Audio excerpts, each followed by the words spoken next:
মহল্লায় sound box কুষ্টিয়ার কুমারখালী উপজেলার শিলাইদহ ইউনিয়নের বড় মাছগ্রাম। এখানে কেউ মাইক সাউন্ড বক্স বাজালে তাকে কবরস্থানে কবর দেওয়া হবে না, এমনকি তাকে মসজিদে ঢুকতে দেওয়া হবে না বলেও মাইকিং করে ঘোষণা করেছে স্থানীয় মসজিদ কমিটি। ভুল করিয়া জেনে শুনে সাউন্ড বক্স মাইক সেট বাজান তাদেরকে মসজিদ মাদ্রাসা গণস্থান।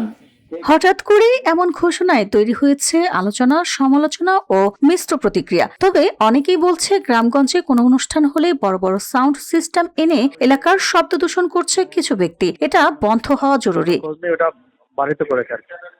ওই মসজিদ কমিটি মূলত এই কাজটা করেছে, কিন্তু মসজিদ কমিটি এই ধরনের কাজ করতে পারে না।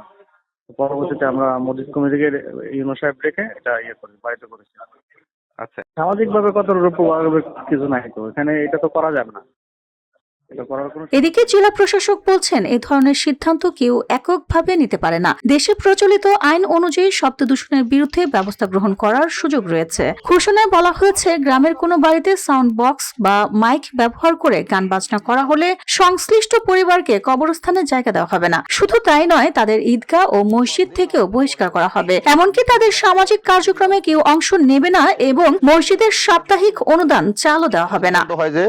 যদি আমাদের মাঝ গ্রামের মসজিদের আওতাভুক্ত কোনো মুসল্লির বাড়িতে বক্স বা মাইক এরকম কিছু বাজানো হয়, সেক্ষেত্রে কিন্তু মানে শাস্তির ব্যবস্থা করা হয়। সে শাস্তি হলো আমাদের এই মসজিদ মাদ্রাসা কবরস্থান ঈদগাহ এই ধর্মীয় যতগুলো কার্যকলাপ আছে সেখান থেকে তাদেরকে বয়কট করা হয়। কুমারখালীর সাংস্কৃতিক ব্যক্তিত্বরা বলছেন, কারো উপর কিছু চাপিয়ে দেওয়ার অধিকার কারো নেই। এটি ব্যক্তিগত ও ধর্মীয় স্বাধীনতার পরিপন্থী। শব্দ দূষণের কারণে কারো সমস্যা হলে অবশ্যই আইনগত ব্যবস্থা নেওয়া যেতে পারে। নিষিদ্ধ বলে ঘোষণা করেছে আমাদের এই মহল্লাতে, শুধু আমাদের এই মহল্লার আন্ডারে যারা আছে শুধু তারাই। আইন তো মানা উচিত, যেহেতু যদি মুসলমান যদি হয়ে থাকে আইন মানা উচিত, আর যদি নাই মানে আমরা তখন আইনের আশ্রয় নিব।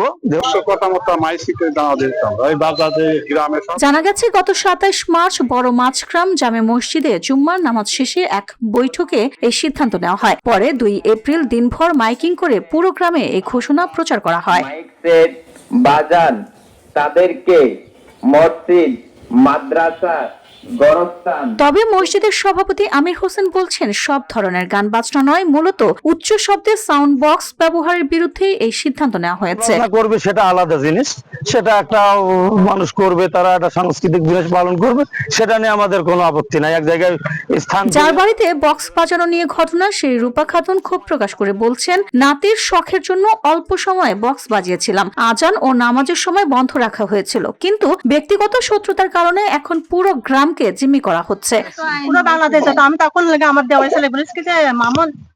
এই ঘটনায় 31 সেকেন্ডের একটি ভিডিও সামাজিক যোগাযোগ মাধ্যমে ছড়িয়ে পড়লে দেশজুড়ে সমালোচনার ঝড় ওঠে। জেলা প্রশাসক মোহাম্মদ তৌহিদ বিন হাসান জানিয়েছেন, বিষয়টি খতিয়ে দেখে প্রয়োজনীয় ব্যবস্থা নেওয়া হবে। মসজিদ কমিটি এই ধরনের ভিওডি বাংলা নিউজ ডেস্ক। আমরা মসজিদ কমিটিকে ইউনো সাহেব ডেকে এটা করি।